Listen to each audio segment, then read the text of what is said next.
Hello, everyone. We're here today with Justin Reid, who is a CEO of Troilus Gold, a company that's focused on advancing and de-risking its past-producing gold and copper project, the Troilus project, located in Quebec, Canada.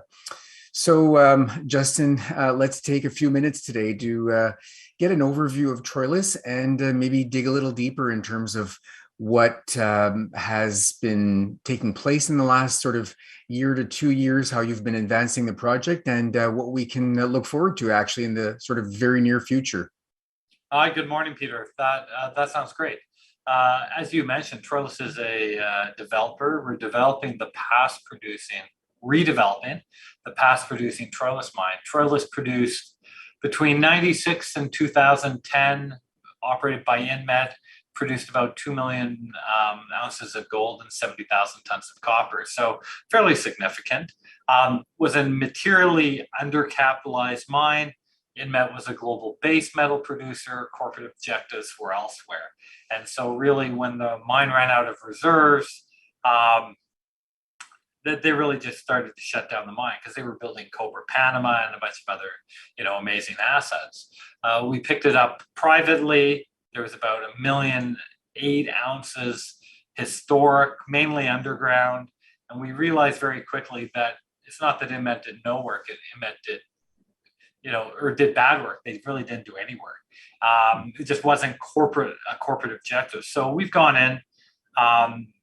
We drilled about 150,000 meters over 3 years to find an 8.1 million ounce resource equivalent. We've since drilled another 125. So I think we're at 250,000 meters now, working towards a pre-feasibility shortly. I expect you're going to be able to see a 20-year plus open pit mine producing in excess of 220,000 ounces a year, plus copper, plus silver. So it's going to be a substantial long-lived asset of scale in a great jurisdiction.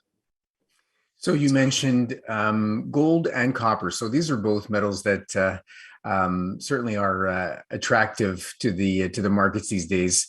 Gold obviously for its reasons with inflation and the outlook for precious metals, and then copper for multiple reasons, for a commodity super cycle, and then the green revolution that's been certainly gaining a lot of steam in the last few years.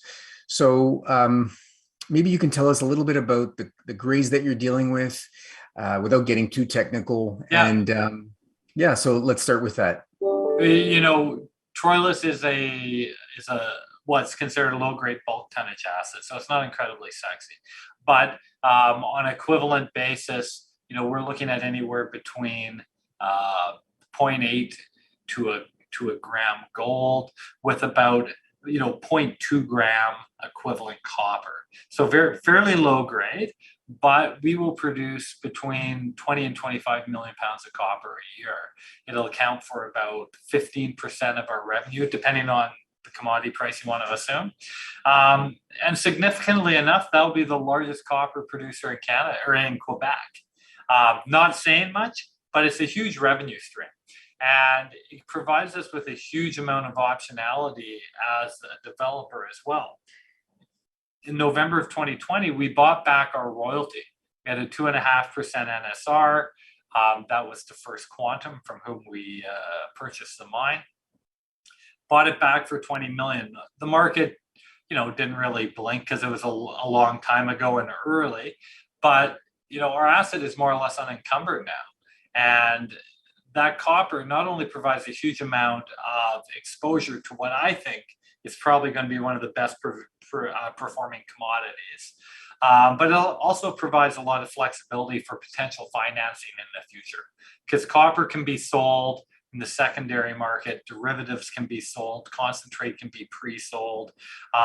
We could stream portion of it if we needed to, leaving our precious metals completely unencumbered. Very interesting. In particular, I guess in some ways the streaming potential, given that it would end up being neither debt nor equity finance, so that wouldn't affect the corporate structure in that sense. But maybe one of the things we chatted about before we got going was infrastructure, and maybe you could speak to that a little bit, because certainly it sounds to me like the Troilus project is well endowed as far as infrastructure goes. Yeah, I think we've got quite lucky. We're all reading in all of the news releases that come out, cost overruns, capital overruns, capex blowouts, and it's not a function of these companies doing a poor job. It's a function of where we are, right? As an example, a 35,000 ton a day mill 2 years ago was 200 million. It's $400 million today, and there's really nothing you can do about that except hope you come back on the other side of the inflationary pendulum when we get there, which I think will be the case. But with that said, the majority of the earthworks at Troilus are done, and quite often that's a huge capital overrun. We have 40 kilometers of production-ready roads into site. That's $1.5 million a kilometer to build, US. 60 kilometers of power line already in, all upgraded, 3.2 cents a kilowatt hour, green from Hydro-Quebec. Again, if you're looking at ESG credits, this is something with the copper is very significant to financiers moving forward. 50 megawatt substation is in place, and probably most importantly, is a 6.5 square kilometer tailings facility. Permitted, in place. We don't have to expand the superficial footprint at all. We'll lift and go up, which will move to thickened tails like you see at Malartic, centerline construction. All basically saying we have life of mine capacity in place. We valued all of that 2 years ago at our PA at about 350 million US. If we apply the same capital inflation to that we see today, is worth well over 500. So when our pre-fees comes out shortly, I think the impact of that will certainly be felt in a positive way. Makes sense. Can you tell us a little bit about, if we look at the copper aspect for a moment, can you tell us a little bit about the sensitivity maybe that the project has to the copper price? Yeah, 15% of the revenue is coming from copper when we were at a $14.75 gold price and a $3 copper price, right? We're at a 4.25 copper plus or minus. We hit 5 there for a day. So I think depending on the gold price, and we'll go in line, we won't get aggressive. I think the sensitivity, it could be upwards of 20 to 25% of our revenue base, really depending on your inputs. The one thing I would say is that the Horn smelter up the road in Rouen is starved of concentrate. 35% of our gold comes out in gravity, so we'll produce a doré on site, and then a very, very precious metal-rich copper concentrate, which is in incredible demand globally. We'll have over 150 grams of gold per ton in our copper con. So with no nasties in it, it's in high demand. So it's certainly a seller's market right now. Excellent. So you mentioned early on that there's some big news coming in very, very short term, basically a month or two. Maybe you could speak to that. I'll let you reveal the the good news in terms of what. I hope it's good news. I mean, I don't know what news drives up stocks right now, but we haven't had a new resource in 2 years. Really September of 2020. That's when our 8.1 million ounce equivalent came out. Well, we've since drilled another 125,000 meters, which is huge.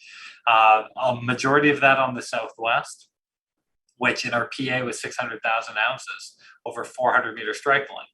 Well, it's 1.8 kilometer strike length now, 600 meters wide, and we believe it's going to account for the first, potentially 6 years plus of production.